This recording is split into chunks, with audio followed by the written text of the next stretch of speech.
राजस्थान चुनाव में कई सीटों पर बीजेपी और कांग्रेस के बीच कांटे की टक्कर है। आपने कई सीटों पर मुकाबले की चर्चा सुनी भी होगी।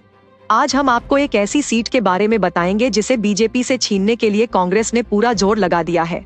इस सीट का नाम फुलेरा है। फुलेरा बीजेपी की सबसे मजबूत सीटों में से एक है। यहाँ से बीजेपी पिछले 4 चुनाव से लगातार जीत दर्ज कर रही है, लेकिन कांग्रेस इस बार बीजेपी को जीतने से रोकने के लिए पूरी ताकत लगाए हुए है।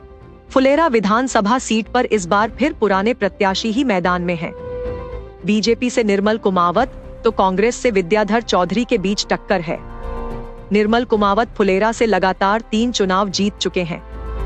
वहीं विद्याधर पिछली बार मामूली अंतर से चुनाव हार गए थे, लिहाजा इस बार कांग्रेस वहां लगातार मिल रही हार का बदला चुकाने के लिए कमर कसती दिख रही है। दूसरी तरफ बीजेपी जीत के प्रति पूरी तरह आश्वस्त है, लेकिन दोनों ही पार्टियों को भीतर घात का डर भी है। फुलेरा में कांग्रेस ने आखिरी बार 1993 का चुनाव जीता था। डॉक्टर हरि सिंह के सीकर से सांसद बनने के बाद यहां पर हुए उपचुनाव में बीजेपी की टिकट पर राम नारायण किसान ने चुनाव जीता। तब से लेकर अब तक यहां कांग्रेस जीत को तरस रही है। विद्याधर चौधरी उन्हीं डॉक्टर हरि सिंह के बेटे हैं जो सीकर से सांसद रहने के अलावा फुलेरा से 3 बार विधायक रहे।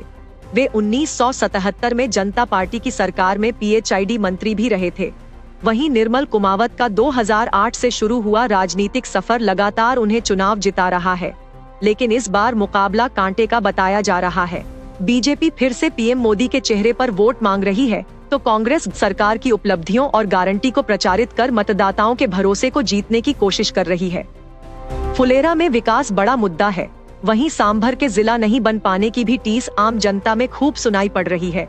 विद्याधर चौधरी ने सांभर को जिला बनाने के लिए हुए आंदोलन में बढ़ चढ़कर भागीदारी निभाई थी। इस मामले में निर्मल कुमावत की भागीदारी ज्यादा नजर नहीं आई। अब चुनाव में जिला भी बड़ा मुद्दा बनता दिख रहा है। फुलेरा में दोनों ही पार्टियों की प्रतिष्ठा दांव पर है। निर्मल के सामने जीत के सिलसिले को लगातार बनाए रखने की चुनौती है, तो विद्याधर चौधरी को कांग्रेस की हार का सिलसिला तोड़ने की। जनता दोनों ही उम्मीदवारों के वादों को परख रही है।